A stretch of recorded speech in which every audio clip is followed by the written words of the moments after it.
a single car team. Brad Keselowski won this race. Daytona 500. And Delano, they're the Wood brothers. Oh my goodness. First win in 10 years. Side by side. Come on, Warren. Hangs on. Warren was not going to be denied. And we did it. Yeah!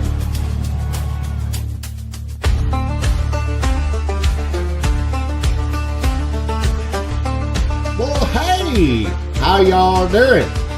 Welcome to the show, boys and girls. Another brilliant episode of the Also Ran broadcast. Before we proceed and we introduce today's guest, we want to make sure you help us tame this algorithm beast. We, like most of the guests we're going to have on our show, are a young and up-and-coming podcast. We do this to fulfill a quota of shoots and poops, as it were. So if you would please make sure you like and comment and subscribe. And if you're listening over on the audio realm, go ahead and give us a rate and review. So that way we know we're doing all right. And, you know, the more y'all help us, the more we can bring on guests, the more we can bring on bigger and better guests and help them get their name out there, get their sponsors out there, help them get to be more prominently displayed on tracks. Because, you know, the multimedia conglomerates, the big networks are not going to concentrate on these people that have more in common with us than some of the other teams and drivers that get the news. So all that having been said, hey, I'm stealing y'all away from other Derek for a second so I can tell y'all about our brilliant sponsor, Gray Before Shave. Gray Before Shave offers everything you could possibly need for your hair up there. They've got oils, balms, butters, they've got waxes for your mustache, shampoo, conditioner. There's so much stuff. I don't have the time to sit here and tell you about everything. Head over to their website, graybeforeshave.com. See something you like, take it to the checkout. Before you check out, apply the code ALSO-RAN for 15% off your purchase. If you're undecided on which scent is right for you, they have an excellent bundle of oils that has one of each of their brilliant scents. I prefer the Pumpkin Smash. My wife absolutely loves their brand new Liquid Gold. It smells like adult bubble gum. That's the only way I can think to describe it. So head over there, graybeforeshave.com. Find something you like, check it out, use our discount code ALSO-RAN for 15% off. You won't be disappointed. Now, back to that other handsome bearded fella. And let's not forget the man behind the scenes, the man pushing all the buttons. Let's give him a little bit of screen time. Ladies and gentlemen, boys and girls, producer Joshua. What's happening? What's going on, producer Josh? You have a little in common with today's guest, a little PD work, little. Yeah. Yeah. So how are you feeling about what we're about to get into here?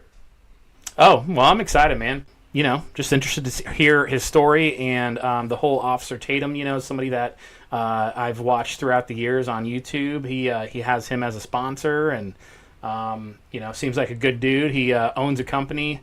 The Piedmont Outfitters, or he's a part of the ownership of that. So yeah, he's actually got a couple entrepreneurial endeavors outside of the racing world. We'll probably be seeing them a lot more on his trucks and cars throughout the season.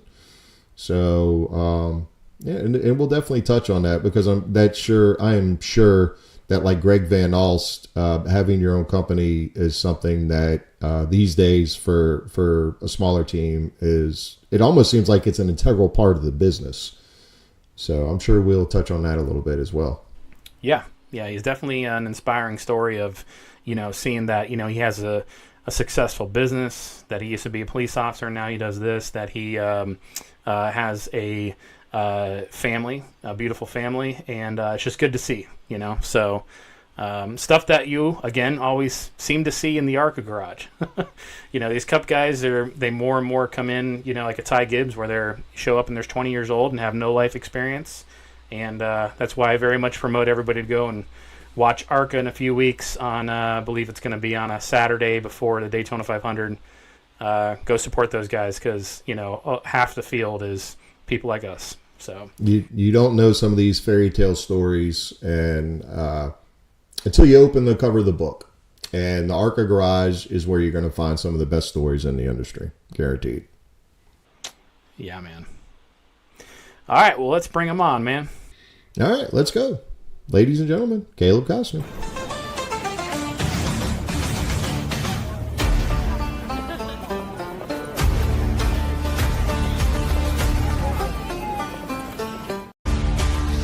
Ladies and gentlemen, I present to you Caleb Costner. If you don't know who he is, that's fine. You will shortly. I didn't know who Caleb Costner was until last year. So we're just going to get straight into this because there's so many questions that I have. Caleb, last year, well, first of all, if you don't mind, say hello to the people. Thanks, you guys, for having me on. I appreciate y'all inviting me on the show, and I'm looking forward to talking to you today. So last year was the first time I had even heard your name, and truth be known, it was through a sponsorship deal with Officer Tatum, who has a brilliant podcast and YouTube channel, and went to check out the merch. Saw the merch, and I was like, yeah, but I don't know who this racer guy. I don't know this loud pedal pusher. And then didn't think much about it. And then later on in the year, you had some stuff that you did with Mike Harmon, and myself being a huge Mike Harmon fan. I was like, okay, now I need to know more about this guy. So can you tell us a little something about yourself, and then we'll just go from there? Yeah, sure. So, kind of got into this platform, I guess the NASCAR platform back in 21, and made my first, I guess, start out in the ARCA West Series, and ran 3 races that season. And after that short little stint, and it gave me the push to, like, I really want to do this for myself and have an opportunity. And so started looking at the possibilities of what that would look like, and started my own team in 2022. We did run one race with New Smyrna. We were not ready at the time to take that step, but we did, and with a learning curve. And with that season, pretty much, we just got a lot of the things that we needed to make us better, a lot of our equipment, and build up, and we prepared for 23. And that's really kind of when it launched. And we started there. First race at Daytona was in 2023. Had a short track car, went there on a lot of dreams and hopes. And honestly, from the time we got there that first weekend in 23, we had nothing but issues with our motor, and we really didn't think we were going to make the field. And we were pretty much 7 cylinders, the practice and qualifying, and everything's kind of like, just back to back to back that weekend. It's a lot, especially for a team who had never been there before. And Lamore helped us, and we put a new coil pack on it there after we were pounded on that Friday. We're going to start the rear, and Lamore was like, "Hey, we want to go to the green if you've got power. If this actually fixed it," because we had tried a plethora of issues to try to fix it. And sure enough, we dropped the green flag, and I'm thinking, all right, we're going to go to 4th gear here and hold it open and see. And sure enough, I'm with 8 cylinders. I had power, and I'm like, yes, finally. And that whole racing experience. I mean, it was literally until we took the green flag, I had no idea. And then didn't put in. We didn't have a scratch on that car that race, and finished on the lead lap. And so, like, we get done with that race, boy, we were all high fiving and having a good old time. And thought, man, we just completed the greatest thing ever. And who knew that was just the beginning of things that can happen and build on. And that 23 was awesome. With the Talladega, got it to 5th in our second race, man. It was awesome, and we were running really tight. Then it kind of got spread out, and we were drafted by an 18 car, and we were trying to save money, so we pushed the issue on tires, and I blew a right front, quartered it in the middle of 3 and 4, and killed the front of the car. And still to this day, probably the hardest hit I took from the bottom to the top, just a straight hit, and knocked the wind out of me pretty good, and learned a lesson, very costly lesson. And built that car back, put it together in 1 month, took it to Charlotte, finished 13th on the lead lap. That was another huge accomplishment. And so, yeah, it was cool, man. It's just been a journey. We've checked a lot of boxes. 24, we attempted to go full-time. Some sponsorship issues kind of happened. We ran, like, the first 7 or 8 races. And then, just kind of that fell on us with the sponsorship deal. And 25, we decided to go into it refocused and wanted to just make sure that quality starts. And the last 2 years at Daytona, I've gotten taken out on lap 4, both of the last 2 years. So that's been, yeah, that stinks. But we've been really good at speedway tracks, and we got a really nice fast piece for Daytona this year. And the Mike Harmon deal kind of opened up. I got a phone call. He called me, and I've got resources that he had. He had a truck, and so we talked, put a deal together, and next thing you knew, I was piled on the 74 there. And I tried to put a pretty decent effort in that first race. So we went to Richmond, was my first race, which I've been told a lot. I think they even talked a little on the broadcast about, like, well, that's a heck of a track to try to make your first one there. And I'm like, well, to me, it doesn't matter. I got just, get an opportunity. And I think I shared with you guys a little bit earlier, kind of off the record, I had one set of sticker tires. That's the things that people don't know about in some of these backdoor, like, kind of deals, that these smaller teams. But I had one set of sticker tires for that entire race, kept a clean piece, finished the whole race. That was really good for a team that had not ran a truck race in years.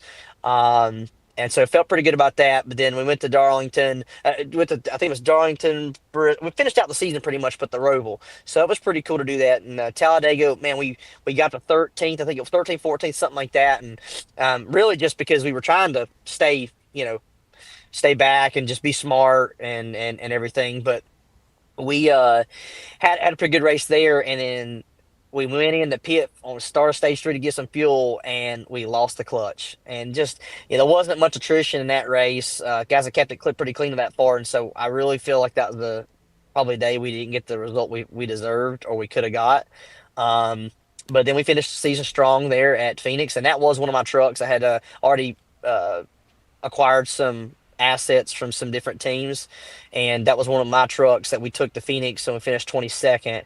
And so just had some decisions and some conversations the off season, trying to figure out what direction was going to be best for us, or for me, my team, because I already own my ARCA team, and for me personally, and growing and building a brand, and we did, and we took those next steps, because we just announced that we're going to be going to the Craftsman Truck Series.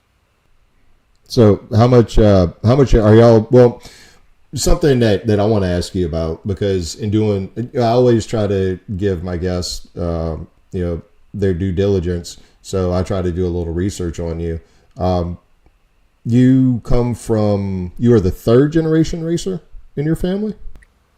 Yeah. So, my grandpa, and he actually raced dirt track back in probably like the 60s and 60s and probably 70s, and actually I lost him in July this past year. Actually, we just lost him. Yeah, I appreciate that, and lost my grandmother within about 6 months, or just a couple weeks ago as well. So as a matter of fact, probably gonna have them on riding with me at Daytona this year.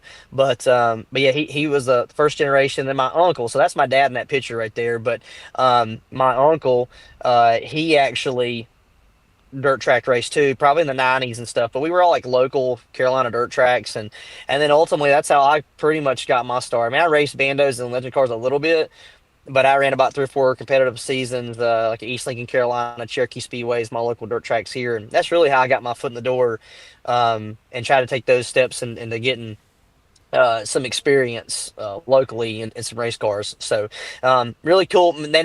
My family never made it really past some local tracks, so we have far exceeded the family's expectations, and never thought I would ever get to this kind of a level in racing.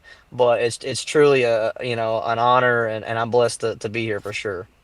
And in addition to being a third generation racer, I noticed also that you share a lot in common with Greg Van Alst. He was a guest that we had on the shoe show, and we plan on having him back on here later on in the year, see what kind of updates he has. But it's kind of very, very similar. He's an entrepreneur himself, and I know that you own, in addition to your own truck team, one of your primary sponsors is something that you own, Piedmont Outfitters.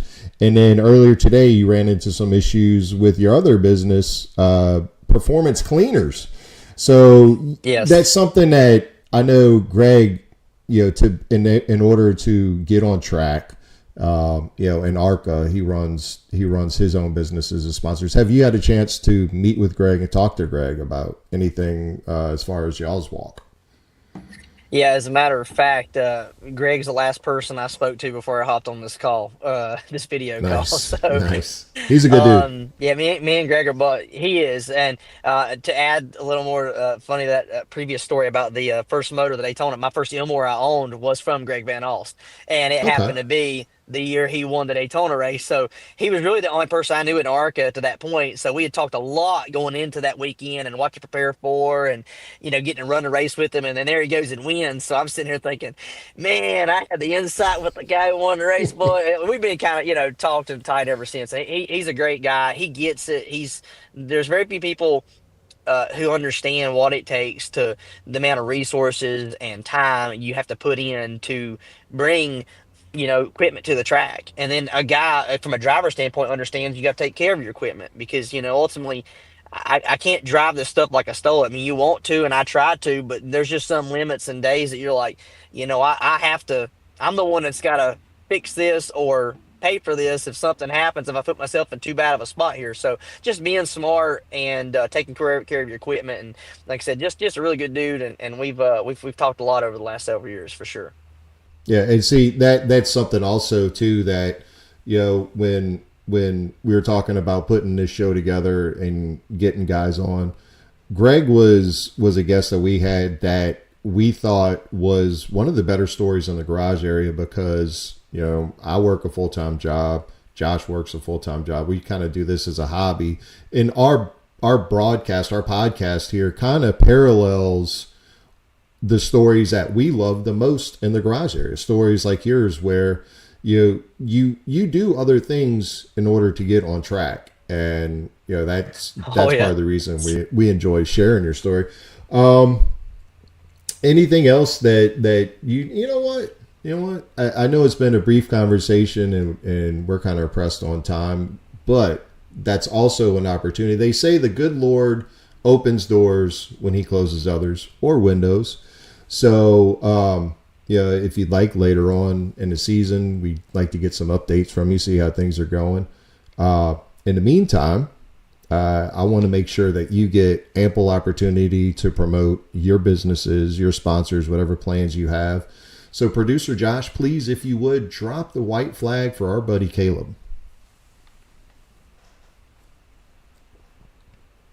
So you go ahead and tell us whatever you got, what you got going on in 2026. This white flag, last lap, is yours, sir. Please take it away. All right. So for 2026, ultimately our goal is to be as competitive as we can at any events that we show up to the racetrack, whether that be ARCA Menards or whether that be the NASCAR Craftsman Truck Series. I've always been determined to kind of outweigh the odds. I've always been told that you can't accomplish this or that, and you just got to be determined, stay determined, and don't give up. That's really kind of the mentality that I'm going to have all of 2026, and really just moving forward, period, in racing and life. I feel like that's what's got me to this point. Now there's my little girl, boy. I tell you, that girl's got my heart. And the things you do for your kids, and I want her to be proud of her daddy whenever she gets older. And it's really cool. My whole family right there, Daytona, a lot of good memories. And so I got my little boy. He's about a year and a half now, so this will be his first time actually maybe getting to walk across the stage. I got to carry him. I think it was Daytona and Darlington, but I'm excited to have the family back out to the track, and they're a special part to me and keep me going. But yeah, man, at 26, I couldn't have got to where I've gotten anywhere in racing too. I mean, I've kind of outpour. Like I've spoken to a lot of people about. I speak my mind most of the time, and I don't think I've gotten. I can probably wear my heart on my sleeve. So when I talk to people and have conversations, like I'm not going to talk any differently to anybody, um, one way or another, depending on who you are. You get what you get with me. And so I think when I've talked to other sponsors and people who got me to this point, I've had a lot of good personal relationships that I've made over the years and kept. And so those sponsors and people I would refer to is like Lickety Lou's. Lewis, he is has been such an integral part of me, and as far as advancement and believing in me and getting me where I've gotten. Another individual that very early on, kind of believed in me and gave opportunities was Aaron Weaver. He gave me a lot of opportunities with Innovative Tiny Houses and pushed me early on in the portion of trying to get going with the teams, and he was a great partner along the way. And then you've got Piedmont Outfitters of what it's kind of grown into that my own personal kind of brand, and feeding into that this year. And essentially, outside of Bass Pro Shops, there's really not a whole lot of outdoor stuff kind of going on in the NASCAR world. So it's gonna be really cool to introduce, my branding into this world and kind of can join them and bring brand awareness to other fans. That I'm an outdoorsman. I love to hunt and fish, and anytime I'm not racing, or do have some free time, which is rare these days, but when I do, I definitely love to try to get in the woods or get on the water. So gonna try and do that when I can this year, especially with the family. We got a boat last year, and I'm really trying to get that out this year, and so do some crappie fishing here early spring. I think there's a couple weeks in between some races I'd like to try to get on the water and do some of that. But and I also want to mention Heritage Water Systems, man. They've been really good to me over the last several years. They've been a strong partner. They've always believed in me, and they've stayed with me, and I look forward to working with them. And so two other people that I would like to mention, and that's Stokes Plumbing, man, and Ironside Forestry. Honestly, the back half of the season last year would have been impossible, and I'm looking forward to working with them and some things we got working on for 26. So just all those people who believed in me along the way, give me opportunities, and have gotten me to where I'm at. So just very appreciative. Good. Now, what's the website to Piedmont Outfitters, so that way we can get you out there, get your company out there, so that way people can head over there and check that out? Yeah. So if you want to, it's PiedmontOutfitters.com, and we are on social media, Facebook, Instagram, and we actually just launched a YouTube channel. And the cool thing about the YouTube channel, it'll also be on our hauler probably this year, is we will. So it's Piedmont Outfitters YT. That was the only one that's different there, and it's gonna be pretty much videos of us, how we work in the store, things we've done to renovate our store over the last year and a half once we bought the business. And then ultimately we're going to it's going to be cool. We're going to have some vlogs and stuff between at the track and in the store, so you're going to see the background of what it takes to do all that. And so it's going to be really cool. Follow the journey there between the two, and that'll be another really cool thing we're going to do with Piedmont Outfitters and NASCAR. So all right, well, I am very anxious to see what's going on, and I'm going to head over there. Totally honest with you, I've been checking out some of the content over there, and I did notice there's a gentleman, and we don't have to go into it, but there's a gentleman that I've noticed on your videos for Piedmont Outfitters, and he, like myself, has a majestic beard. He should probably head over to our sponsor, Grave Before Shave, and see if there's any oils or balms he wants to use. Hey, look, you're an outdoorsman. I'm sure he's an outdoorsman. You're working at Outfitters. They actually have citronella and non-scented waxes and balms. So you can take care of your hair up there and hit the wilderness. And look, if y'all do that, sorry, I'm not going to take your time, but I got to let people know there is a discount code, also-RAN. You get 15% off your purchase. I recommend you have your buddy check it out. And we'll check you out. Yeah, man, absolutely. Yeah, Ian Shane is his name. And since we're talking about what's funny is, I love him. He's my best friend. He's my general manager of my store. He don't know a thing about racing, which is hilarious. Because I love him. He actually was there at the first Daytona race that we went to in 23. He was pushing around a pit cart or the pit box and some other stuff, and he didn't have a clue what he was doing. I said, man, funny quick story to wrap things up. We're talking about trying to make run the truck series and maybe possibly make Daytona, things like that. I said, man, my childhood hero's Tony Stewart. How cool was that, man? Potentially get to race with him. And so I was thinking about that today. I said, Ian, you know who I get to race with, dude? Maybe if I get in the truck series race Daytona. He said, man, who? And I said, dude, Tony freaking Stewart. He's like, who's that? And I'm like, I can't with you, dude. I can't. So I said, I love, but it's funny, dude. It's funny that his name got brought up in a racing interview show. So he'll find that funny that he has nothing to do with racing. Well, it's been a pleasure having you on, sir. Good luck with this season. We hope to catch up with you later, get you back on the show, get some updates. Y'all don't forget to go check out Caleb's Piedmont Outfitters website. In the meantime, y'all keep your wheels down, your eyes on the crown. Corey LaJoy, please take us out. Let me read Hebrews 12:1 real quick. Therefore, since we're surrounded by such a great cloud of witnesses, let us throw up everything that hinders and the sin so easily entangles. Let us run with perseverance the race marked out for us. Let's freaking go.